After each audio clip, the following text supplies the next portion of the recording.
You can kind of see it must be the original door down there before they sealed it up.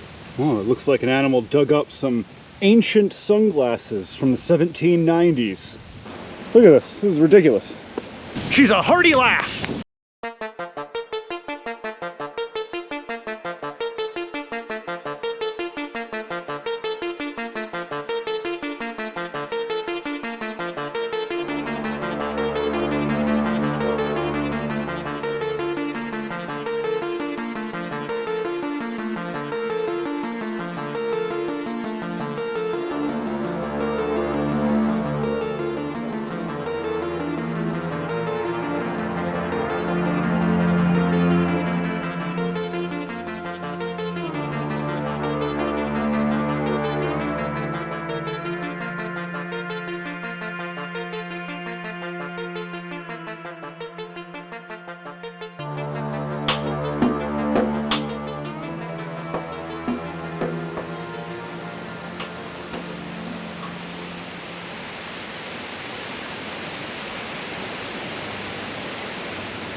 Hey everybody, welcome back to Small Plots with Kevin. I'm Kevin, and today I'm in a bit of a graveyard, aren't I? Gonna explore some tombs, gonna explore some mausoleums, gonna explore some graves like this one that was just totally knocked over and just kind of hanging out. I'm at the historic Mt.Hope Cemetery here in Rochester, New York. There are graves that date back, oh geez, I think to the 1830s. Let's see right here, we got born 1814, died 1897. So a lot of that going on here. Big, beautiful grounds. The landscape architect was Fred Olmsted, you know, who did Central Park in New York and, I don't know, hundreds of other parks across the country, including Rochester. There's a few historical figures of note, and I'll be going by their graves as well.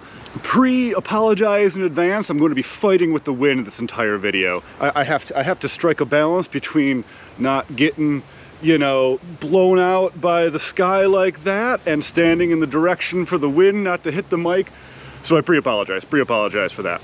Anyway, let's go see some cool cemetery stuff. Coming up first here is an old abandoned crematorium. I don't really have any dates on its usage, but here it is. You can tell it's the crematorium because of the stack, the smokestack, where the fumes, the smoke from the corpses that they burned would go. So there's here the original doors, obviously kind of re-wooded. I assume the original doors were not just sloppily painted black plywood. Not really sure what happened to the original, but we'll see some cool doors. Don't you worry. There's some cool doors around here. Here's an interesting grave. It's rock, it's stone, but it's kind of made to look like wood. Very old, no dates. It's a bit crumbly on the bottom. Bit crumbly. You of course can't visit Mt.Hope without getting some hot chicken. Now you don't see too much of this these days, but there's a lot of sectioned off grave areas here for families, graves of families. And if you died, you kind of knew where you were going to be buried in the family plot. You don't really see too many of those anymore. I assume it's still a thing, but here it's very obvious that it was a huge thing. It's very popular back in the day. It's a huge cemetery. We got a chain.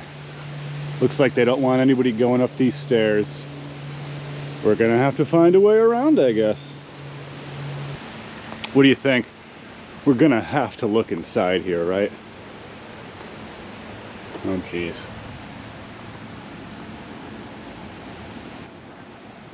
Wow.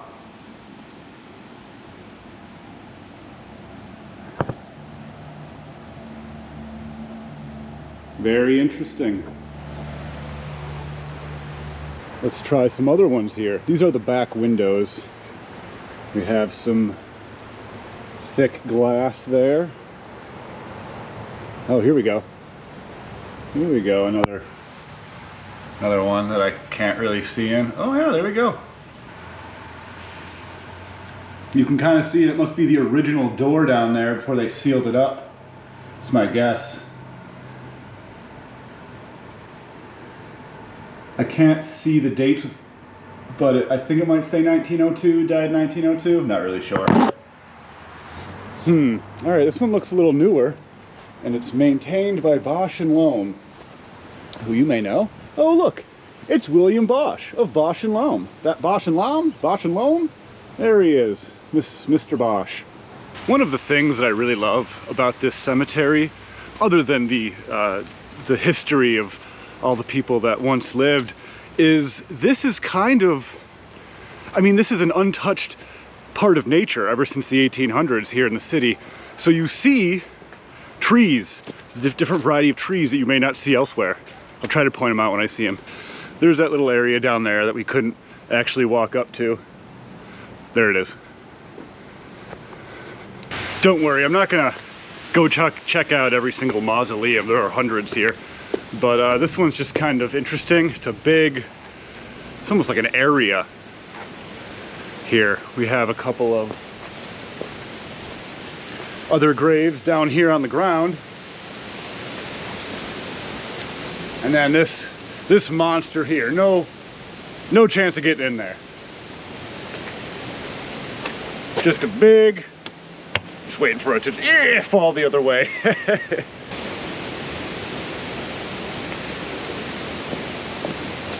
Let's check out these stairs.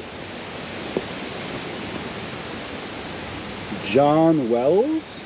Man, things built for people that lived 200 years ago are always so much smaller. People, if you've ever been to like an old house or something like that, gone through tours, all the door frames are lower. People were just smaller. Just back then, back 100, 200 years ago, just smaller people. Got a beetle. Oh, John Weiss. John Weiss. Very cool. This must be the family crest here. I like it. The whole family's here.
The cemetery is so huge, you often find little pockets of graves kind of off to the side in little wooded areas.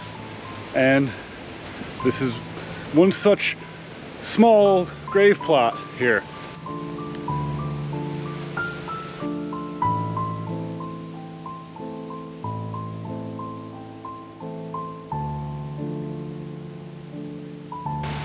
Died in 1842.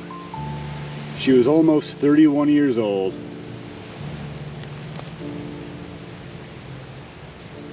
Died 1835, aged 20 years old.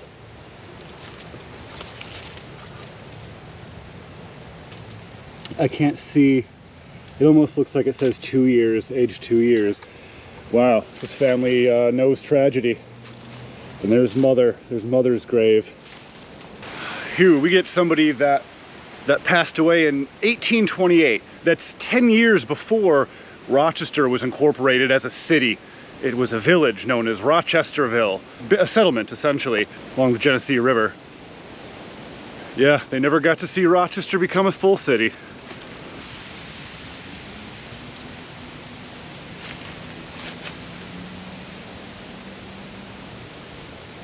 Oh, it looks like an animal dug up some ancient sunglasses from the 1790s. Incredible. It's incredible history. Incredible history. And here we have an example of style over function, I think. Not really sure what the original plan was, but I bet it wasn't like 15 graves randomly scattered. Cool little area. Now, if I keep heading this way, it becomes much more open, stretches for, oh geez, I don't know, half a mile in that direction. This is a huge place. I'm gonna get back into the cool wooded area, but I wanted to come over here first and pay tribute to someone whose name has rung through Rochester's history. And I'm talking about Strong. We're at the mausoleum for the Strong family. Most notably Henry Strong, who was an entrepreneur and philanthropist here in Rochester back in the late 1800s, early 1900s. He was a businessman. I think he was a president of Eastman Kodak Company for a while. There are hospitals named after Henry Strong. There are so many things named after Strong here in Rochester. If you live in Rochester, you know the name Strong, even here in the year 2021. It's always sad to see things like this. I think this looks a little more than just regular aging of the graves. These seem to have been knocked over or otherwise vandalized. Not really sure, it's hard to tell. Just a lot of pieces of stone, and you could tell there was something bigger there in the center that was maybe stolen, I don't know. But I guess even 150 years after you're dead, people still want to show their ugly side to you, I guess.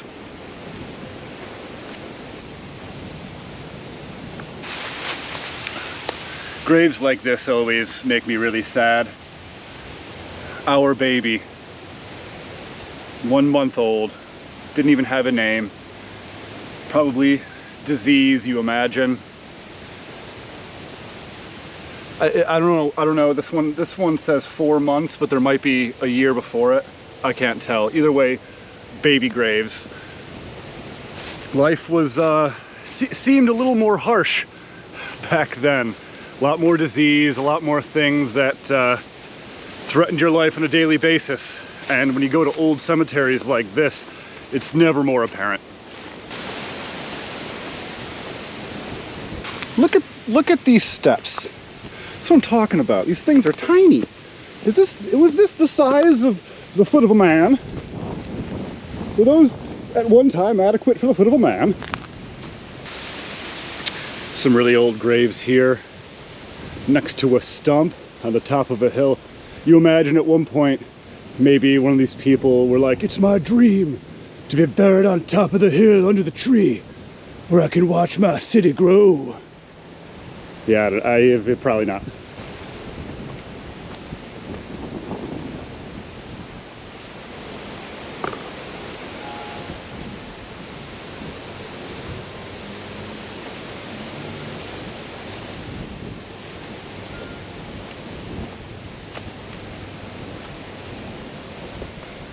I'm sorry, can I say something here? I love this font. I really do. This is great. It's period, it's flashy. You see a lot of Freemason iconography around. There's also a lot of rumors over the years that here in Mt.Hope Cemetery, in one of the mausoleums, is a secret entrance to a passageway that leads to secret Illuminati meeting places. Never been confirmed as far as I know, and I bet if it was confirmed, that person's dead. So, you know, keep that in mind. We could stumble across a hole into a secret society. Small place.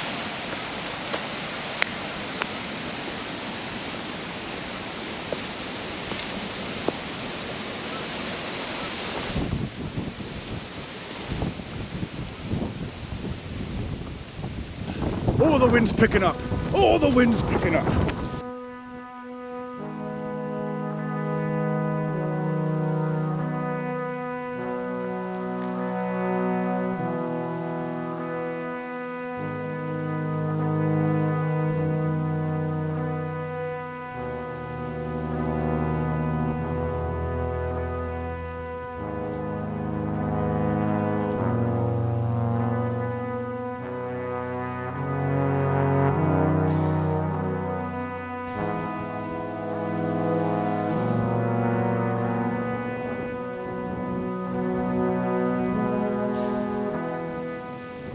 Okay, so right now I'm looking for two graves in particular, two very important historical figures that I'm sure you know.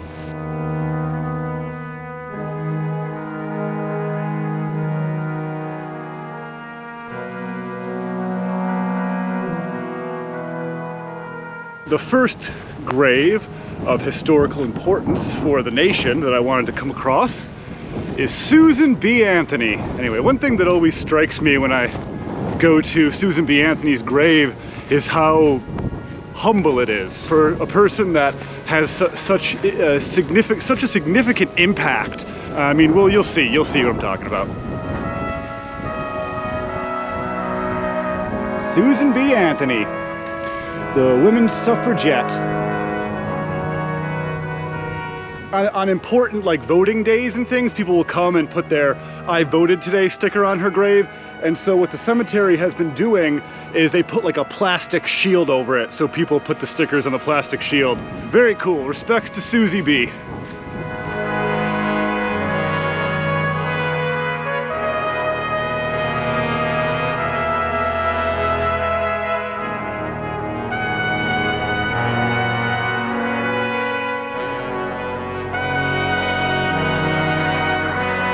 Famous abolitionist. So I assume that's his grave, and this is a monument? Not 100% sure what the difference is, but here he is, here he rests. Friend of the nation, Freddy D.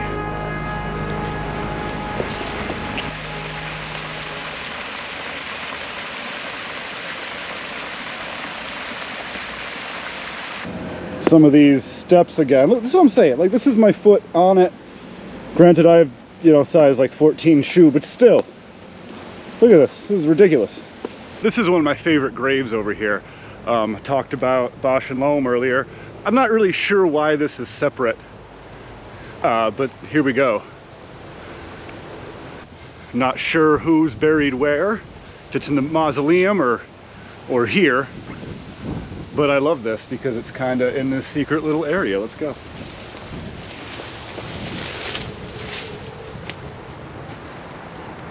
Yeah, some milk. If anyone could tell me what that is, if it's naturally occurring something, or if somebody's came back here and poured milk, I don't know. But this is one of the huge old trees that is native to the area that you don't see too much of anymore. I don't know the name of the tree. Ton of graffiti on it from over the years, as you can see. But she holds up. She's a hardy lass. Oh, here's one I wasn't expecting to walk by. Hiram Sibley. He's an old entrepreneur from Rochester back in the early days, early 1900s. There's a few buildings in the city named after him, such as the Sibley Building and the Hiram Sibley Building.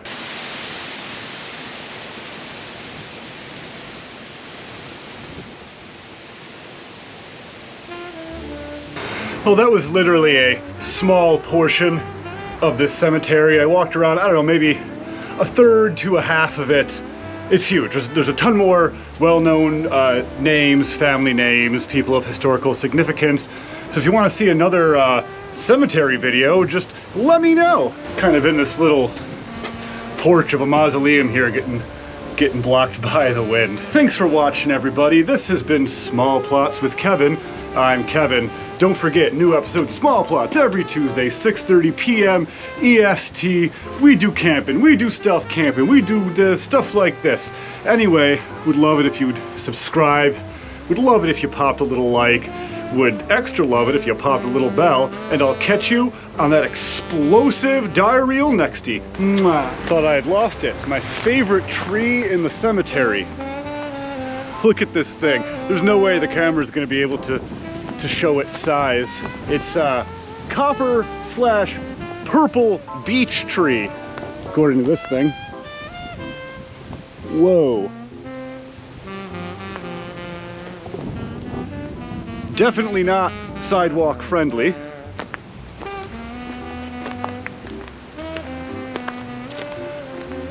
Absolutely gorgeous, enormous tree.